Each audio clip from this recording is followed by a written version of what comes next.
30 seconds.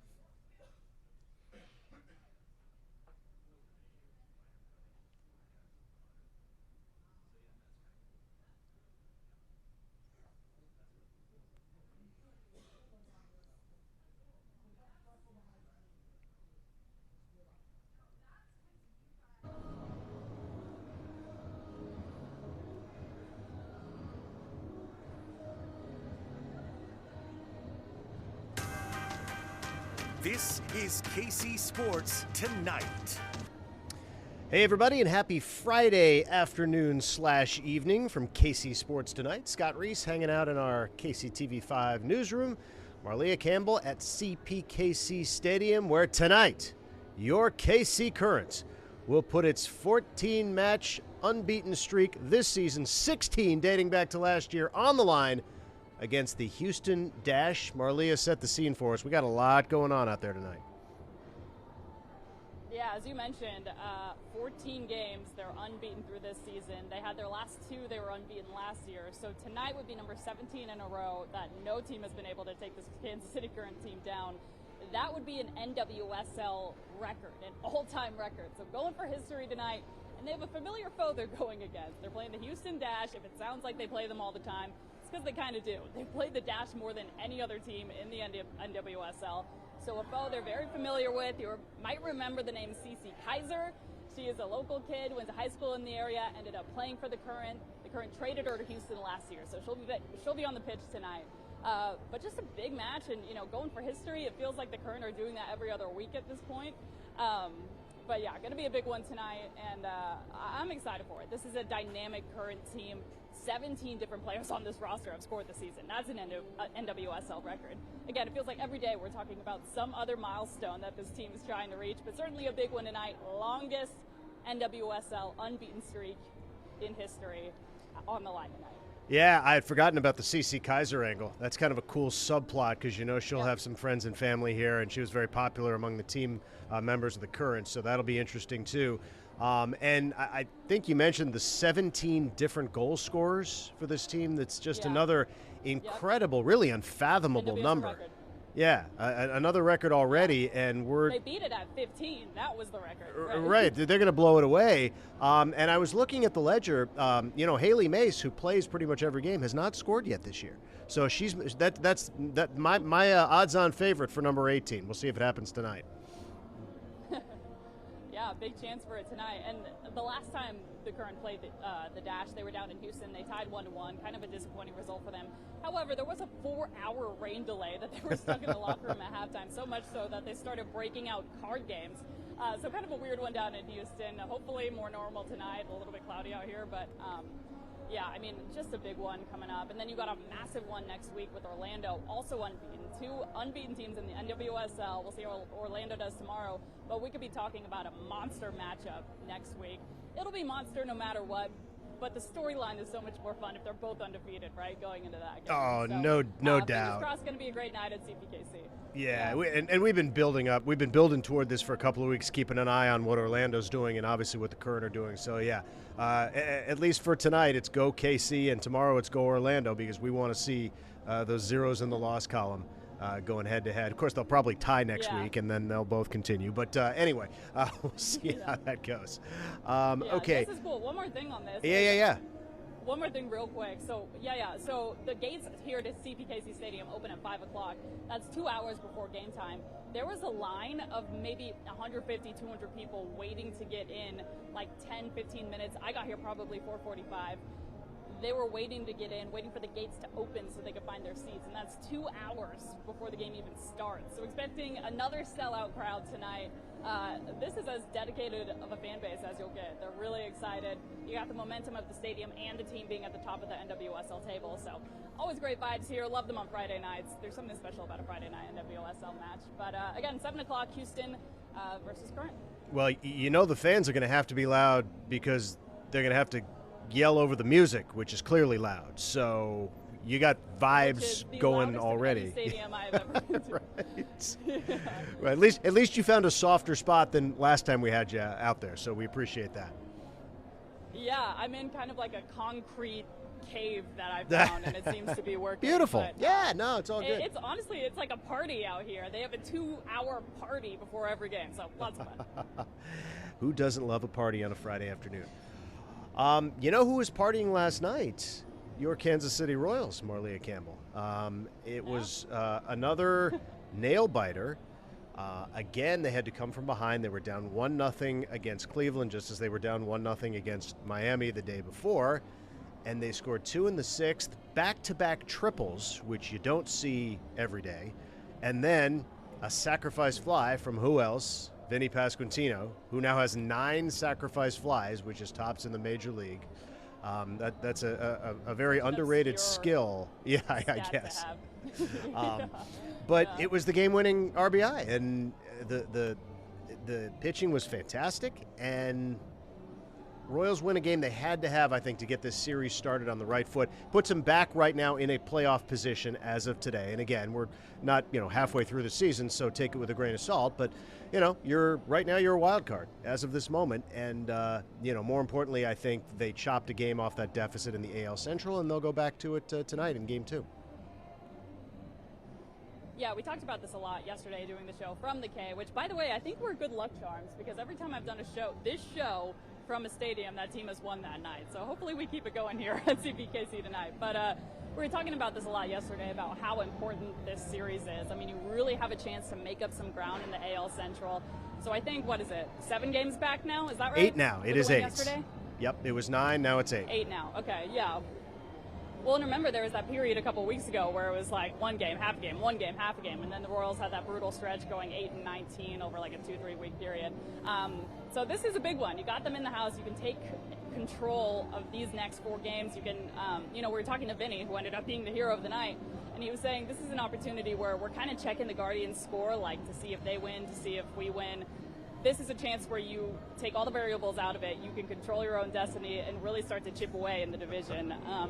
So great to see him getting started on the right foot. We've talked about this. It'd be nice to see them get 3 out of 4, if not, 4 out of 4. But you got to start with 1 out of 1, right? It's a big win last night. One of the most overused cliches in sports: control your own destiny. A wise man once told me, Marleah, that you cannot control destiny. It is predetermined. And yet, we hear it day in and day out. Who told you that? Now I have to know who that is. Well, it was a coordinating producer at ESPN. I thought he was wise. But he's right.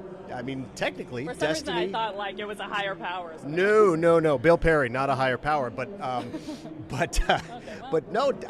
destiny is predetermined. So technically, you can't control it, which means every time we rattle off that cliche, which we do like twice a week in sports, technically incorrect. So you just keep that away, and you decide how important that cliche really is to your life.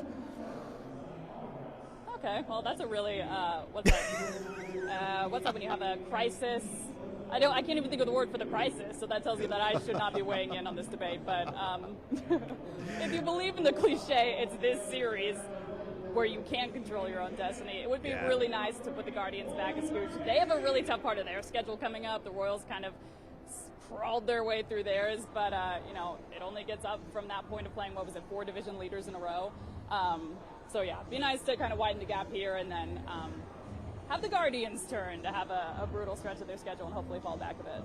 Yeah, this is right smack dab in the middle of the Royals' 10-game homestand. This is game 5 out of 10. So far 3-1 on the homestand, so that's a good start. One more thing on last night's game, which I think we should throw out there. Michael Wacha was just good enough. He got him into the 6th inning, gave up just 1 run. He did give up some hits. He had a lot of traffic on the bases. He was able to kind of wiggle out of some problems. But the bullpen, I mean, this Kansas City bullpen has, during stretches of this season, been remarkably good. And this is one of those weeks. They were dynamite against the Marlins. And now they went 3 2/3 of hitless. Sorry, we have our friend Jimmy Mack on the show. Jimmy Mack in the house. We're on KC Sports Tonight. Jimmy's been on the show. Do you want to come in? We're talking to Scott on the stream. Friend of the show, Jimmy Mack. What's up, Scott? How you doing? Jimmy Mack. Tell him I'm looking forward to being. Oh, they're gonna win. I think it's gonna be a blowout. You think it's gonna be a blowout? Yeah. Okay. We'd love to hear that. 3-goal victory. Okay. Marleah, tell him I'm looking forward to being his teammate in the media game next Saturday. Oh, he already went up the stairs. Ah, I'll do it. All right. Todd said he's looking forward to being your teammate at the media game. He gave a Fantastic. thumbs up.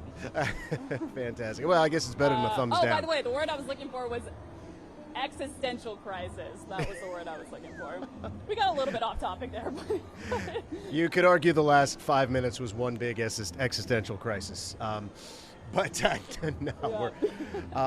Anyway, my point is Royal bullpen. Michael Walker, though, yeah. Well, I was talking Royals bullpen. 3 2/3 hitless, scoreless baseball. 5 strikeouts yesterday. A big reason they won that game. And the starting pitching has been so good that when they get this kind of performance out of the bullpen, even with an offense that doesn't really seem to be providing a whole lot these days, they can still win games, and that's why they're 3-1 this week. Yeah, you know what's kind of funny, too, thinking about going to the K yesterday, you and I were in the clubhouse. We were talking to Vinny, and remember he said, when the bats are hot, you don't want to be the guy that stops the train from rolling. So kind of a little bit of foreshadowing by Vinny last night. But, I guess when the bats are cold, you do want to be the guy who starts the train rolling. They need more of that. Yeah.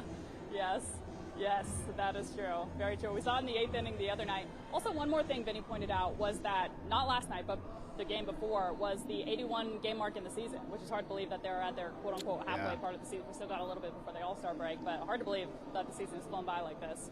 No, it's crazy. And, yeah, I mean, just about everyone in baseball is right around that 81 game mark. So, yeah, we're halfway through. A quick look at tonight's game. Alec Marsh on the hill for the Royals. You see the numbers, 5-5, ERA of 4.40. He has been brilliant at times. Overall, the numbers kind of mediocre, but certainly capable of giving them the strong performance they need, certainly if the bullpen backs him up, as was the case yesterday. And Tristan McKenzie, similarly uneven this year for Cleveland, 3-4 with a middling ERA, 4.66. So if the Royals can win tonight, Marleah, you know, this is not complicated math. Every day they beat the Guardians, they pick up a full game in the standings. They win tonight, it's down to 7. And then, hey, if you somehow manage to sweep the next 3 days, you're only 5 games back, and you really put something in the head of this Cleveland club. Yeah, then we really get talking. And it's also a great time because you just are, like, climbing out of this brutal stretch. So not only are you, playing an important team division-wise, but getting back on your feet and getting some confidence heading into the All-Star break would be massive for this team, especially offensively. What did they have, like 22 straight innings over the weekend where they didn't have a hit? No runs. Big 22 straight runs, scoreless. runs. 22 without a hit Yes, would be a much bigger that story. Very concerning. And it got up to 25 when they finally scored it on Monday, I think it was. It snapped a 25-inning scoreless stretch. And they haven't scored this week either. They really have not hit this week, but they're 3-1. Again, it tells you what great pitching can do. Absolutely. By the way, more positive mojo for the Royals. It is Bo Jackson weekend, so Bo will be back at the K tomorrow for the Hall of Fame ceremony, and that's awesome. I mean, he is one of those guys that, even though he was such a unicorn and such an incredible otherworldly athlete, being the two-sport star that he was, not being a Hall of Famer, a Pro Football Hall of Famer, or a Major League Baseball Hall of Famer, I think might somehow, I don't want to say detract from his legacy 50 years from now, but I feel like he does not get the love that he probably deserves just because he didn't do it long enough to put up the numbers. But man, oh man, he is also one of those guys where when you look back on video of Bo Jackson, your jaw drops. Both sports, baseball and football, your jaw drops at what an incredible freak of nature that guy was. Yeah, and it'll be cool to see him get his flowers at the K tomorrow. Going to be a big crowd on hand. And he's speaking at around 1:30. I know our Jared Kohler will be there, so if you tune into Channel 5, you'll be able to hear him all evening long. But I'm excited for that, too. Just it's special when those guys come back to the K. And, there's one thing, the K is really, really good at welcoming people back and giving, standing ovations. It just feels special. So it'll be a good weekend at the K for numerous reasons, hopefully. No doubt. All right, let's move on to some other news of the day in case you missed it. Kansas State women's basketball, phenomenal season. The Cats spent a good chunk of last year in the top 10 in the nation. Ioka Lee, one of the best players in the nation. And the head coach today got his reward. Now, we don't know exactly what that reward is worth financially, but we do know Jeff Mittie is now signed on through the 2028-29 season. Big deal, I think, for K-State to lock him up long term. Massive, massive. And this is a team, this most recent team, climbed to number 2 in the nation. They were one of very few teams to beat Iowa and Caitlin Clark. And they did so well that they were able to host March Madness. They hosted the first and second rounds of the NCAA tournament this year in Manhattan, which was really, really cool. I got to go to those. Unfortunately, they dropped a heartbreaker to Colorado, so they weren't able to advance to the Sweet 16. But still, a phenomenal season, and you can tell there's a lot of buy-in in that program. Like, those women love playing for Kansas State, and they've been on the up and up over the course of Jeff Mittie's tenure, where now they're consistently in the top 5, consistently at the top of the Big 12, fighting for championships. So excited to see that, excited to see what the Cats can do this season, but certainly well-deserved for Jeff Mittie, the way he's been able to develop that program, bring in quality players. Gabby Gregory last season was a dynamite addition to that team. His recruiting has been fantastic. Ioka Lee speaks for herself, a billion-time All-American in Manhattan. So a lot of young talent on that team too, so excited for the upcoming season as well. A billion-time All-American. I think that's a record. We'll have to look it up. Roughly, give or take, yeah. We'd have to look at the map, yeah. So women's basketball extremely successful in this area this past season with Kansas and Kansas State, both winning games in the NCAA tournament. Alrighty, and then we have, so this came out yesterday, but you and I didn't get a chance to talk about it. Massive breaking news. The Kansas City Chiefs well represented once again with the ESPY Award nominations. Now the ESPYs will be, I want to say July 11th. It's a Thursday, so I think it's 2 weeks. 2 weeks from yesterday. It's interesting, too, just as an aside, because traditionally they always have the ESPYs on the Wednesday of the All-Star break in Major League Baseball. Now it's Thursday. But anyway, so Patrick Mahomes nominated for Player of the Year and Male Athlete of the Year. The Chiefs nominated for Team of the Year. Marleah, do you think people care about the ESPYs? It's not what I thought you were going to ask me. I think so.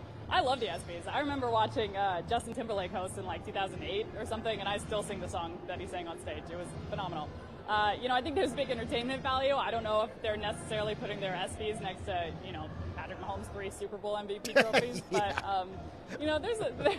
there's some value to it, right? I mean, it's voted on by the people that watch teams, and kudos to Patrick Mahomes for getting nominated for that, despite having the worst statistical wide receiver group in the NFL. I mean, they had 44 drop passes last season, and Mahomes is still in that group. So, Scott, I'm curious on your thoughts, because I think you have maybe a hot take on the ESPYs. Well, so this comes as a former ESPNer.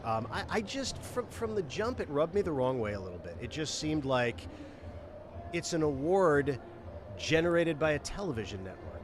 And initially, now it's more fan voting, but initially it was decided on by the television network. So if ESPN decides that Patrick Mahomes was a better NFL player last year than Christian McCaffrey, then Patrick Mahomes wins the trophy. It seemed a little self-important to me, and it has gained so much steam over the years that people now accept this as, hey, there's the Oscars, the Emmys, and the ESPYs. Like, no, not the same thing. Not even close to the same thing.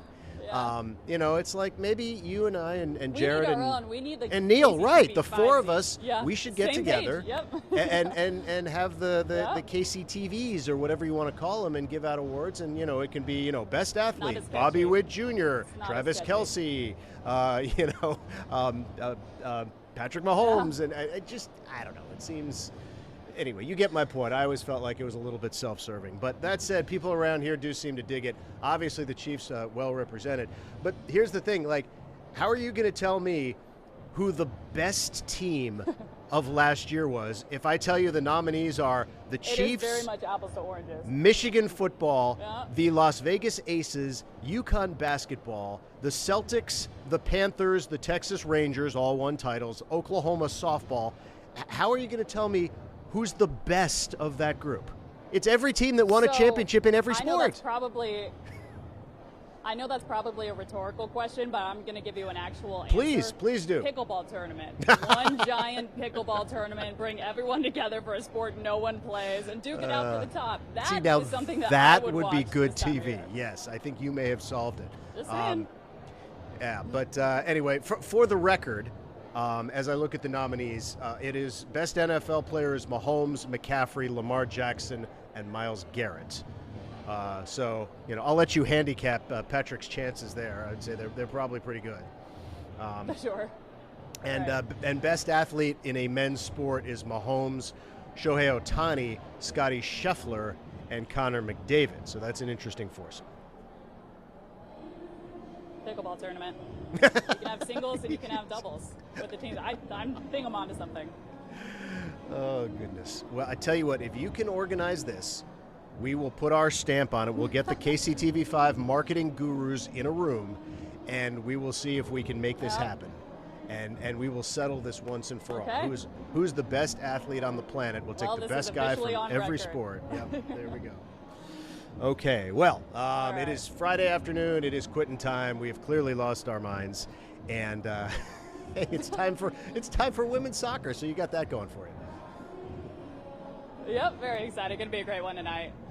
All right, well, looking forward to that. I, of course, will have full highlights tonight on the KCTV5 News at 10, and you will have even more information, and we will hear from members of the KC Current coming up at 6:20. Is that accurate? Yep, we'll see you then. Okay, see you then. Thanks, Marleah. We'll see you Monday on KC Sports Tonight.